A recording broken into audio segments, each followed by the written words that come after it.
Hi, I'm at the Supreme Court of the United States in Washington, D.C. This is January 10th, 2017, and Donald Trump is going to become president in 10 days. So, looking forward to that. I'm here today to tell you the connection between the Rice-Poindexter case and the Supreme Court case. David Rice appealed his conviction based upon the illegal search of his house. The police claimed they found dynamite, blasting caps, pliers, things that you could use to construct a bomb.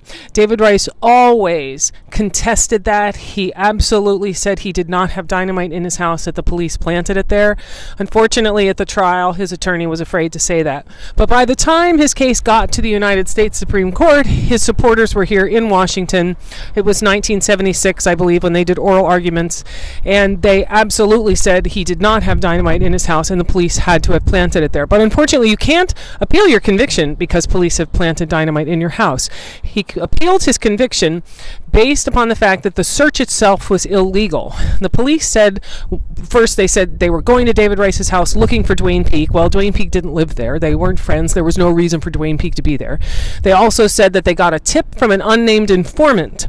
And the unnamed informant said if the NCCF had dynamite, then David Rice's house would be one of the places where they would likely store it. It wasn't a tip that said, oh yeah, I've been in David Rice's house and I saw the dynamite there. That would have been probable cause. Someone making a guess that if the NCCF has dynamite, then they would store it in David Rice's house. That's not probable cause to search someone's house.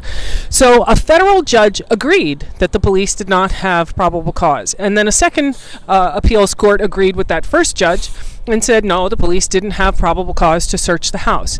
And the reason the Supreme Court took the case was that they didn't care about the search of David Rice's house, his guilt or his innocence, or whether or not the police had probable cause to search it. What they cared about were big picture issues like habeas corpus and the Fourth Amendment. Now, if the police and the prosecutors introduce evidence at your trial that they have obtained illegally, then the exclusionary rule says that you get a new trial without that evidence. And the courts don't really like this. Police don't like it. Law enforcement in general doesn't like the exclusionary rule. So what the Supreme Court did was they limited your ability to appeal your conviction through the federal courts, to file a writ of habeas corpus.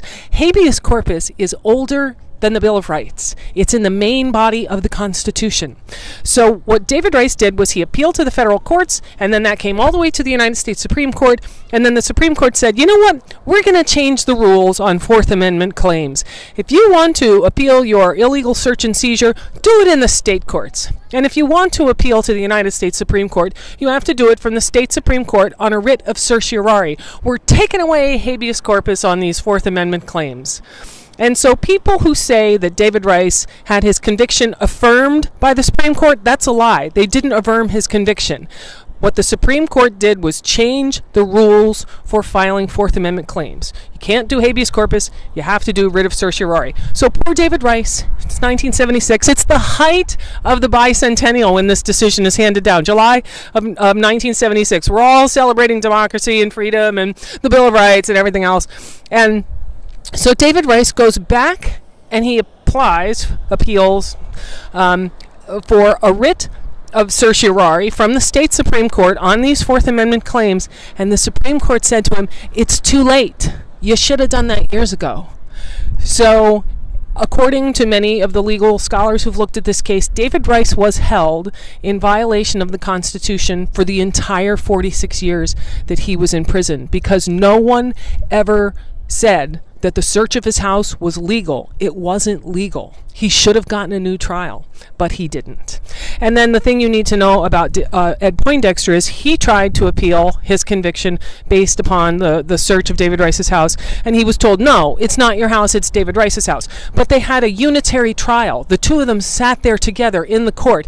The evidence presented against David Rice was presented, to the people almost as if it was presented against Ed Poindexter as well. So though he could be convicted in the same trial with David Rice based on all that evidence, he could not appeal his conviction based upon some of that evidence. So that's all you need to know about about Stone versus Powell and Wolff versus Rice. I mean, you could you could certainly know more, but those are the basics that you need to know to understand the connection between the Rice-Poindexter case and the Supreme Court.